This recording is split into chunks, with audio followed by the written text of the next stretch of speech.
Zone VIP.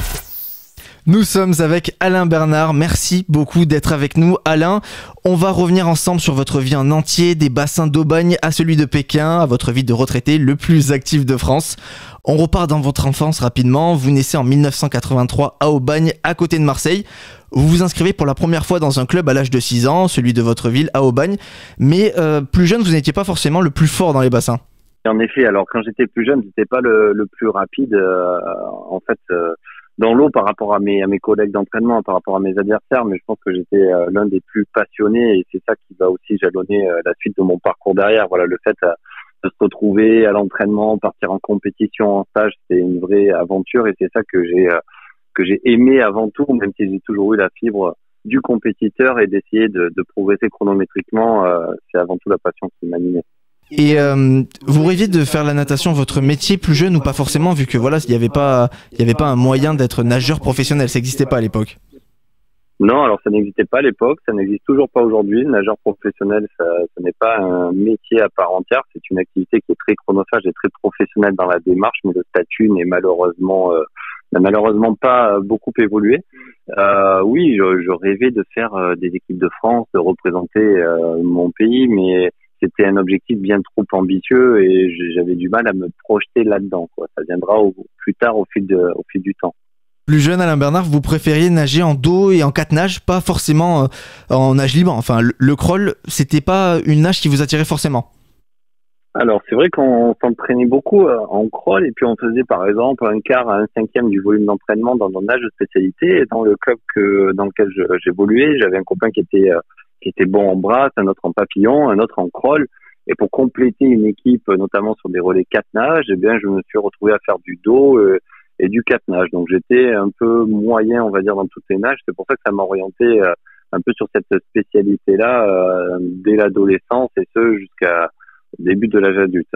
Donc, le dos, c'était un choix par défaut qui est devenu au fur et à mesure une spécialité? Oui, c'est devenu une spécialité. C'est vrai que j'avais un bon niveau de classement, mais comme je ne testais pas forcément dans beaucoup de nages, je suis resté là-dedans jusqu'à ce que ce soit mon entraîneur que j'ai rencontré à Marseille vers l'âge de 15 ans, qui me détectera plus tard des capacités en crawl, en nage libre, et en crawl et en sprint plus précisément, dans lequel je vais m'engager pleinement plus tard, abandonnant le dos et le 4 nages. En 2000, vous l'avez dit, à 17 ans, vous intégrez le Cercle des nageurs de Marseille, ce qui est le meilleur centre de formation pour les nageurs en France. Là-bas, vous rencontrez celui qui va devenir votre entraîneur pour le reste de votre vie, Denis Hauguin. Alors voilà, vous l'avez dit, c'est lui qui vous a convaincu de vous spécialiser en nage libre. Comment il a fait pour vous convaincre? Eh bien, il m'a fait faire une compétition, en plus de faire mes épreuves de dos et de 4 nages habituellement. On avait quand même progressé depuis un moment et puis c'est vrai que j'ai fait un 100 mètres nage libre où j'étais relativement bien classé en faisant énormément d'erreurs. Et donc, c'est grâce à ces erreurs-là qu'il m'a dit, mais écoute, si on travaille ça, si on travaille le départ, le virage, la fréquence, etc., je suis sûr que tu as une capacité de progression même plus importante et c'est vrai, se prendre à rêver d'être bon sur 100 mètres nage libre, et voilà, c'est ça qui fait rêver aussi. C'est l'une des courses reines de la natation. Donc c'est comme ça que j'en suis arrivé à nager sur crawl et j'ai abandonné le dos et le 4 nages. Denis Hauguin, c'est lui qui vous a fait prendre conscience que vous aviez le niveau pour faire de grandes choses? Oui, il m'a surtout fait prendre confiance en moi. J'étais un jeune adolescent très timide, introverti, réservé et c'est vrai que le sport et la natation précisément, ça m'a aidé à m'ouvrir aux autres, à m'assumer, et à exploiter un petit peu mon potentiel. Et ça, pour moi, un entraîneur, que ce soit un entraîneur de haut niveau ou un éducateur qui apprend à nager, il faut cette fibre pédagogique avant tout pour faire passer les messages, que ce soit une ambition de très haut niveau et d'un chrono international ou un simple aller-retour dans une piscine pour une première fois dans une vie. Je pense qu'il faut être capable de trouver les mots et je sais que je lui dois énormément à Denis.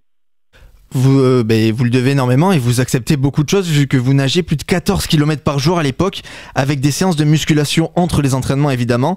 À 17 ans, comment vous avez accepté de faire autant de sacrifices et accepter un programme aussi chargé?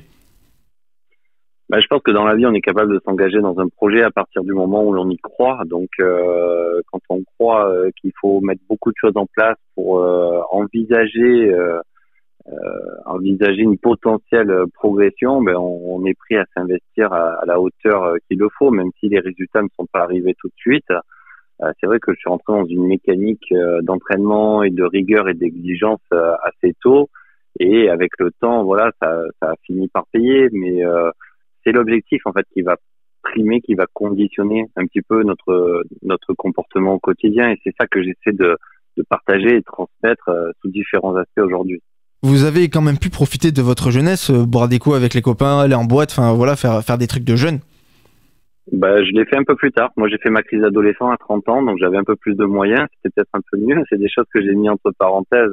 C'est sûr que c'est pas forcément compatible de faire du sport de haut niveau et faire la fête, mais voilà, j'ai eu la chance d'être champion olympique derrière, et ça fait partie des concessions que j'ai dû avoir à faire pour espérer avoir ce résultat. Donc, je n'ai aucun regret là-dessus. Maintenant, il faut pas se tromper. On peut pas avoir une vie de fêtard et de pas prendre soin de son corps et avoir une mauvaise hygiène de vie et vouloir ambitionner être l'un des meilleurs nageurs du monde. Donc encore une fois, c'est une question de parti pris. Voilà. Qu'est-ce que je suis prêt à mettre en place pour arriver à atteindre mon objectif? Eh bien ça faisait partie de mettre des choses entre parenthèses.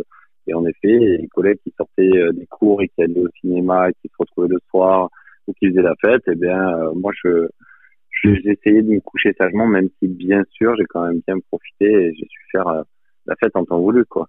Vous parlez des cours Alain Bernard, justement, comment votre emploi du temps s'est aménagé? Est-ce qu'il était aménagé par rapport à vos horaires d'entraînement ou c'était en plus des cours? Alors c'est vrai que quand j'ai rejoint le cercle des nageurs de Marseille, j'avais 15 ans, j'avais déjà redoublé une classe une fois, j'ai redoublé la classe quand je suis arrivé en seconde, donc j'ai passé mon bac avec 2 ans de retard, et malgré le fait d'avoir des horaires aménagés, entre guillemets, c'était des journées qui étaient très denses, parce que c'était un réveil à 5h30, il fallait être à 6h30 dans l'eau jusqu'à 8h30, 9h, 17h la plage de cours, et 17h, 19h le deuxième entraînement avant de rentrer à la maison. Donc c'était un horaire pseudo-aménagé, et jusqu'au baccalauréat, c'est à peu près gérable, et après, c'est là où c'est devenu plus compliqué. C'est pour ça que j'ai fait le choix de m'engager pleinement dans la natation, parce que je trouvais pas forcément une voie universitaire ou de formation post-baccalauréat qui m'intéressait plus que ça, quoi. Donc en effet, ça faisait des journées assez denses, quoi. En 2004, voilà, vous continuez, vous consacrez pleinement à la natation, vous avez 21 ans, les JO d'Athènes sont clairement votre objectif, sauf que malheureusement vous êtes handicapé par la mononucléose, une maladie qui est assez dure à suivre, à subir. Est-ce que même quand vous étiez malade, vous vous disiez toujours que c'était possible d'aller aux JO? Alors en effet, ça a été pour moi un gros échec dans ma carrière, mais qui a conditionné aussi la suite. Je pense que si je m'étais qualifié à quelques petits centièmes sur ces Jeux Olympiques, est-ce que j'aurais trouvé les ressources, la force, l'abnégation derrière pour m'engager sur un projet olympique pour 4 ans plus tard, les Jeux Olympiques de Pékin 2008? On le saura jamais. Finalement, ça a été un coup dur. Je ne cache pas que c'était une de mes plus grandes désillusions de ma carrière. Mais encore une fois, Denis, mon entraîneur, mon entourage, ma famille, mes proches, ont su trouver les mots pour que je redouble d'efforts et que je continue dans cette voie, parce que j'étais persuadé que je pouvais faire mieux. C'est-à-dire que malgré une mononucléose et aussi un virus de toxoplasmose, j'ai échoué ma qualif olympique à 17 centièmes de seconde. Donc je sais qu'à ce moment-là, entre ce que je fais à l'entraînement et ce que je fais en compétition, c'est pas vraiment en corrélation. Et tôt ou tard, j'arriverai à progresser. Et finalement, ça va être ça mon leitmotiv au quotidien, c'est de dire un jour tu seras récompensé, continue à travailler, continue à t'impliquer, à être exigeant avec toi-même, et un jour tu seras récompensé. Donc en fait, au final, c'est cet échec qui a fait que vous êtes remotivé par la suite pour repartir encore, retourner dans les bassins pour voilà avoir la carrière que vous méritiez, avoir les meilleurs résultats. Exactement. Puis à ce moment-là, je venais de mettre mes études entre parenthèses. J'ai passé mes diplômes d'entraîneur pour être entraîneur et entraîneur de haut niveau. Donc le BESAN et le BE2 à l'époque sont des brevets fédéraux. Et ça m'a aussi beaucoup impacté, enfin beaucoup questionné sur la teneur de l'entraînement, la planification et le contenu, de pouvoir en débattre, en discuter avec Denis, mon entraîneur, ont vraiment accru nos échanges. et développer, je pense, cette maturité nécessaire pour faire de grandes choses. Donc oui, c'est de l'objectif en ligne de mire à ce moment-là. C'est Pékin 2008. Merci Alain Bernard d'être revenu avec nous sur votre début de carrière. Dans un instant, on évoque évidemment votre explosion au niveau international. Zone VIP. De retour avec vous, Alain Bernard. Alain, en 2005 et 2006, vous vous améliorez sans cesse, vos chronos sont de mieux en mieux, vous continuez à gagner en équipe et surtout l'année précédente, en fin d'année 2004, vous gagnez quand même votre premier titre significatif au championnat d'Europe en petit bassin de Vienne en Autriche. Vous le remportez sur le relais 4 x 50 mètres nage libre en équipe donc. Ce titre, c'est le premier. Est-ce qu'il a encore aujourd'hui une saveur particulière pour vous ? Bien sûr, je pense que c'est la première fois de ma carrière que je vais me retrouver sur un plus haut podium international, à écouter la Marseillaise, à être à côté de mes collègues et de faire partie un peu de cette élite en fait de la natation française. Donc une fois qu'on a goûté en ça, on a juste envie que ça se reproduise maintes et maintes fois. Donc en effet, le fait d'acquérir cette expérience internationale, c'est quelque chose qui sera très précieux pour moi dans la suite de mon parcours. En 2006, au championnat d'Europe, vous décrochez votre première médaille de bronze en individuel sur le 100 mètres nage libre. Cette première médaille seule, est-ce qu'elle est plus satisfaisante qu'un titre en équipe ? Alors, c'est une vraie complémentarité. C'est difficile de comparer. On me demande pas souvent la question de savoir quelle est la meilleure saveur d'un titre collectif ou d'un titre individuel. Il faut savoir que la natation, c'est un sport individuel, mais au quotidien, on travaille en groupe, on travaille en équipe. Et cette équipe-là, sur des championnats internationaux, c'est pas forcément l'équipe avec laquelle on s'entraîne. On s'entraîne avec des personnes ou des nageurs qui sont pas forcément tous avec nous en équipe de France. Et en équipe de France, on est adversaire le reste du temps de l'année. Donc, je pense que c'est cette émulation aussi qui nous a emmenés à connaître et à vivre de grandes choses. Donc, ces deux sentiments vraiment différents, mais avec autant de fierté l'un que l'autre. Fin 2006, vous quittez le cercle des nageurs de Marseille pour celui d'Antibes à côté de Nice. Vous suivez en fait votre entraîneur Denis Auguin. Ce changement de lieu d'entraînement, est-ce que c'est ça qui a eu un impact positif sur vos performances ? Je pense qu'il y a quand même eu un second souffle aussi, le fait de se retrouver dans un nouvel environnement. Des jeunes dans le groupe qui ont pour certains 17-18 ans, ça challenge aussi parce que ça demande une adaptation particulière. En effet, c'est quelque chose qui nous a beaucoup servi. On s'est retrouvé dans un environnement beaucoup plus serein que celui dans lequel on évoluait, et plus familial et plus en phase avec nos valeurs. Donc, ça a été synonyme d'accélérateur de progression. Vous aviez besoin de cet environnement familial que vous ne retrouviez pas forcément à Marseille ? Oui, bien sûr, j'en avais besoin. Maintenant, je savais pas trop à quoi m'attendre et je faisais pour ça pleinement confiance à Denis. C'est pour ça que je l'ai suivi sans réfléchir. En 2007, Alain Bernard, vous explosez tous les chronos sur 50 mètres et 100 mètres nage libre lors des championnats de France.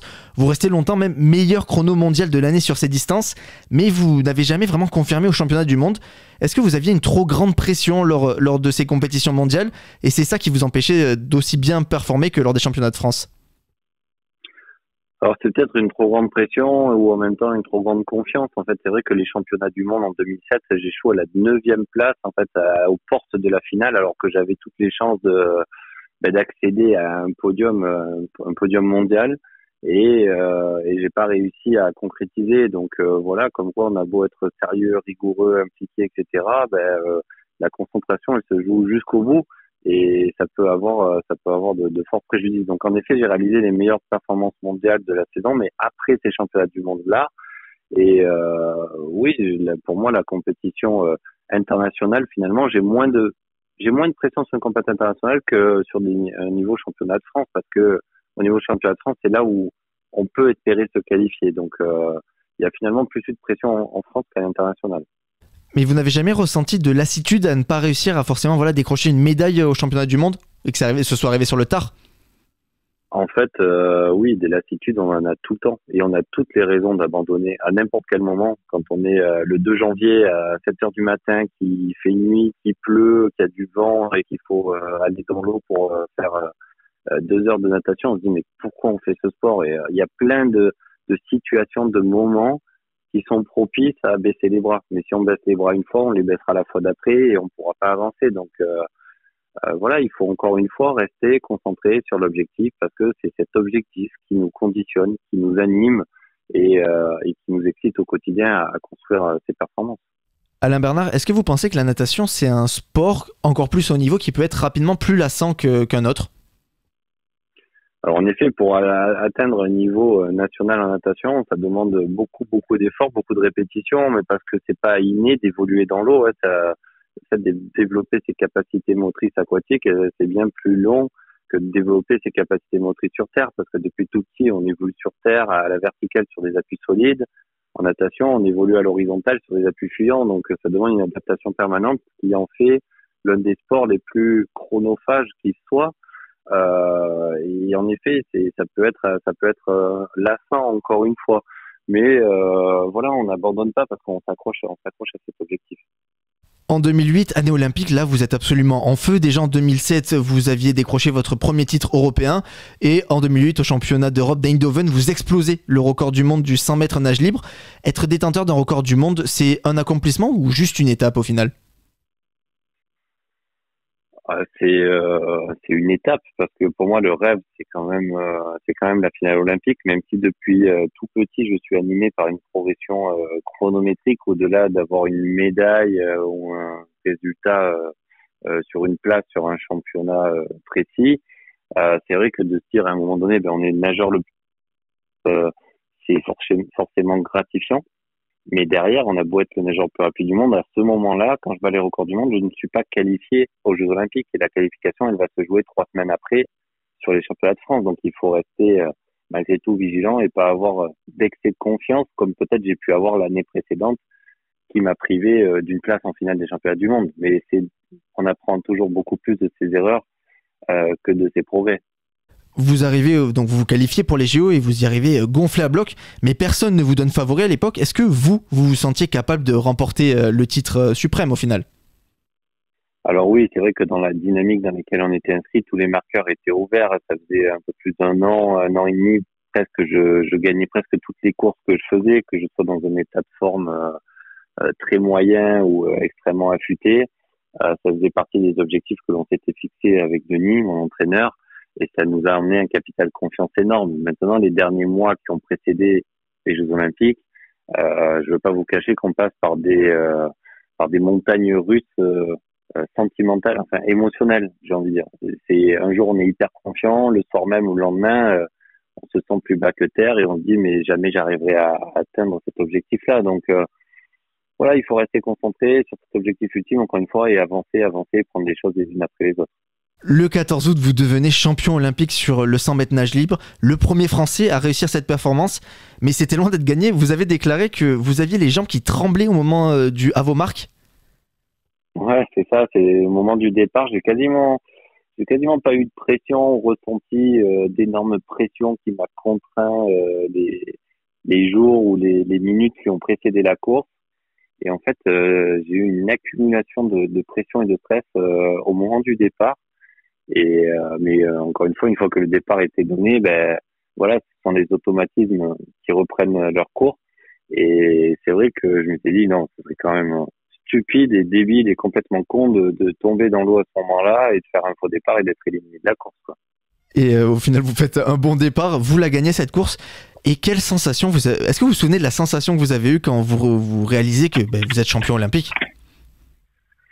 Oui, alors sur le moment, je m'en souviens très très bien. C'est la sensation de fierté d'avoir remporté la course, d'avoir remporté ma finale.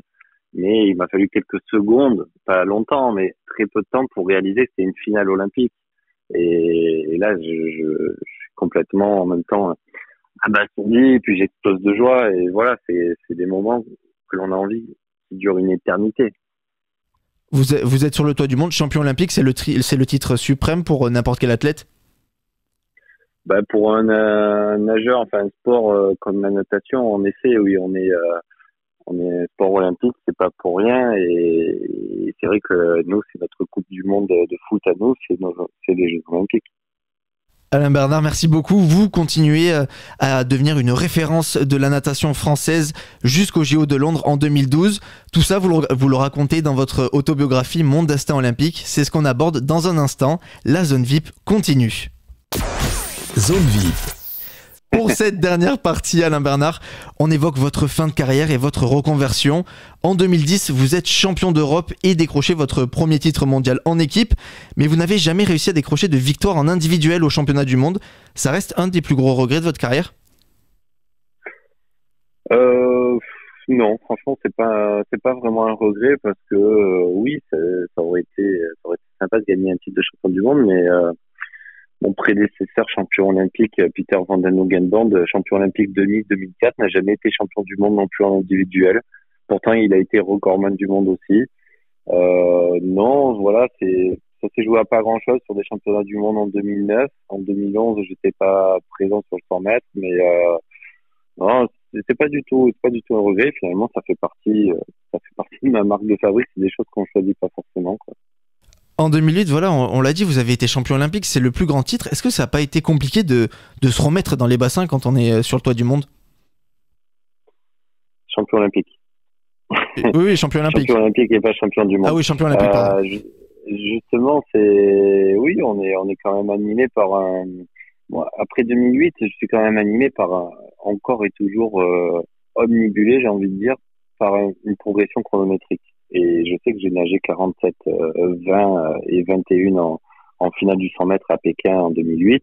Mais je suis convaincu que je peux aller plus vite que ça. Et c'est ça qui va me donner envie, encore et toujours, de m'engager toujours autant. Et puis ça portera ses fruits puisqu'en 2009, je nage 46-94. Je suis le premier à passer entre 47 secondes, mais ça a été fortement décrié parce que j'avais une combinaison innovante et de ce fait, en fait, ça a été c'est passé un peu en second plan. Mais moi, je sais que je suis le premier nageur au monde dans une compétition à avoir fait un aller-retour dans un bassin. Et quand j'ai touché le mur, il y avait écrit moins de 47 secondes. Donc voilà, ça c'est ma fierté. Je sais très bien le travail que j'ai fait pour y arriver là, et tous les détracteurs qui pensaient que ça venait de la combinaison, j'aurais dit, écoutez, mettez la combinaison et faites-le vous, et vous verrez que c'est peut-être pas si facile que ça.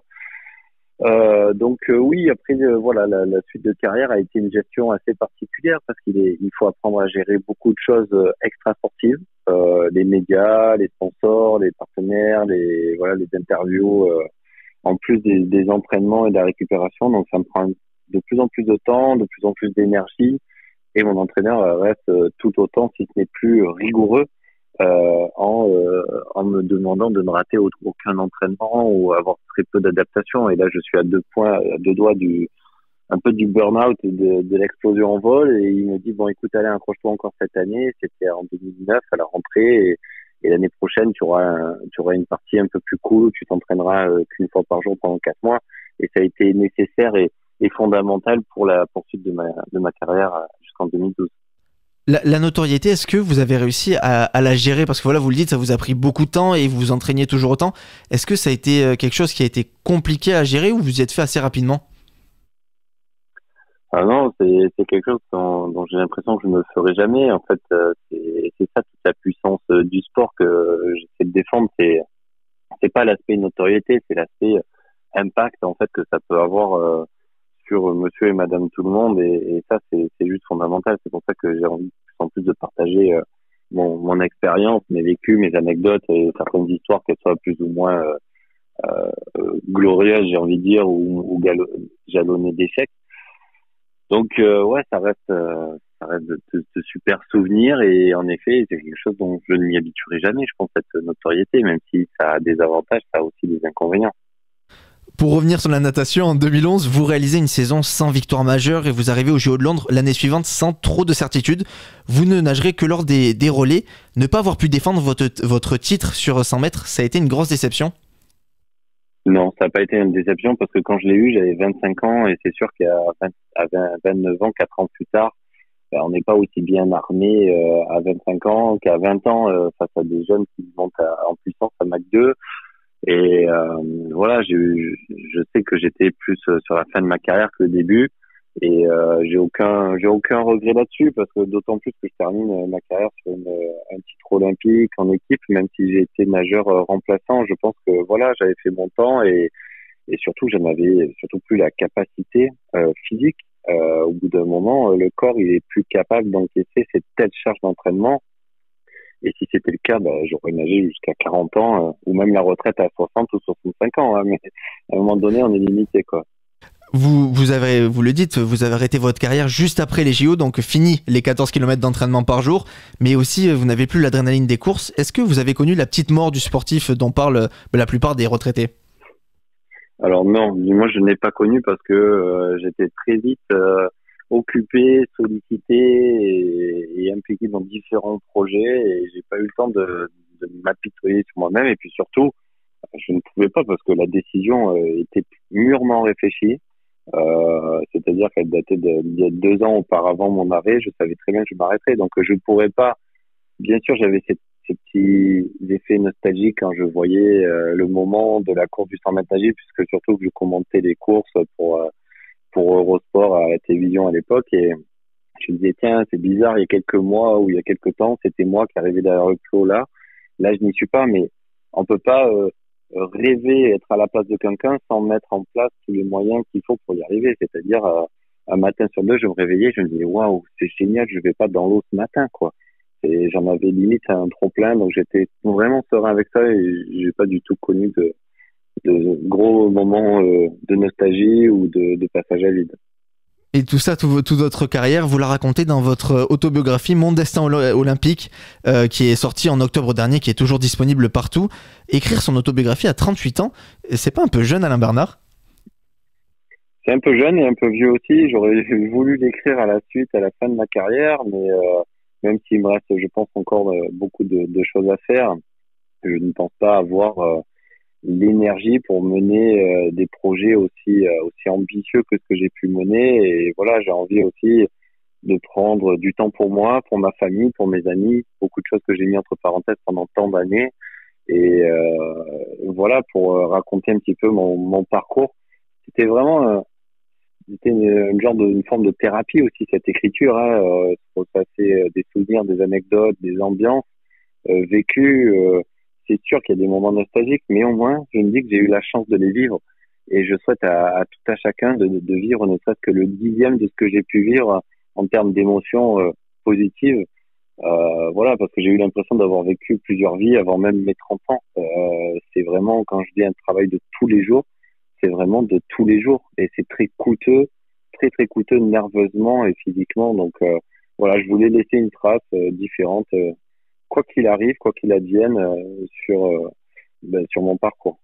Est-ce que cette autobiographie, c'était aussi pour montrer aux plus jeunes nageurs qu'avec beaucoup de travail, tout est possible? Pas qu'aux nageurs, justement, si ça peut donner des petites billes de réflexion, que ce soit des entrepreneurs, que ce soit des sportifs, des athlètes, peu importe. Voilà, pour moi, la vie est riche de partage et d'enseignement. Et je ne suis pas arrivé à avoir ce parcours tout seul. J'étais forcément accompagné, j'étais écouté, j'étais soutenu. C'était une façon aussi pour moi de remercier toutes celles et ceux que j'ai pu croiser sur mon chemin, qui m'ont fait devenir cette personne que je rêvais d'être quand j'étais gamin. Voilà, quelqu'un d'autonome, quelqu'un de curieux, de bavard, avide d'apprendre des choses. Et comme j'ai eu la chance de vivre ça dans le sport, voilà, j'essaie de transmettre un petit peu cette passion et puis de dire que dans la vie, on n'a rien sans rien, quoi. Voilà, il faut travailler, il faut s'en donner les moyens et moi, il y a tout tout le monde pouvait croire que j'avais toutes les chances d'abandonner à n'importe quel moment, mais j'ai jamais voulu rien lâcher. Et c'est ce qui a fait de vous une légende de la natation française. Justement, Alain Bernard, les JO de 2024 auront lieu à Paris. En tant que légende de ce sport de la natation française, à quel point vous pouvez et vous avez envie de vous impliquer pour être sûr que nos nageurs performent au maximum en France? Bien, je m'implique de différentes manières, hein. D'un point de vue professionnel, dans ma reconversion maintenant, je développe des outils numériques dans la natation, notamment des caméras qui permettent de suivre l'évolution, l'apprentissage dès le plus jeune âge jusqu'au perfectionnement technique au degré près des nageurs de haut niveau. Et puis, je m'implique de façon bénévole dans mon club d'Antibes, au sein de la fédération.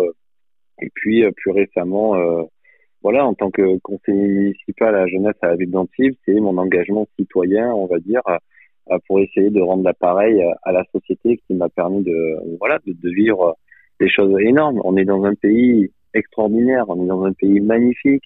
On est beaucoup, très souvent, en train de nous plaindre, mais on peut trouver des ressources proches de dans notre environnement proche pour faire de grandes choses. Merci beaucoup. Cet enseignement-là. Merci beaucoup d'avoir été avec nous, Alain Bernard, dans la zone VIP. Je rappelle que votre livre Mon destin olympique est disponible partout. Merci encore, Alain. Merci. Zone VIP.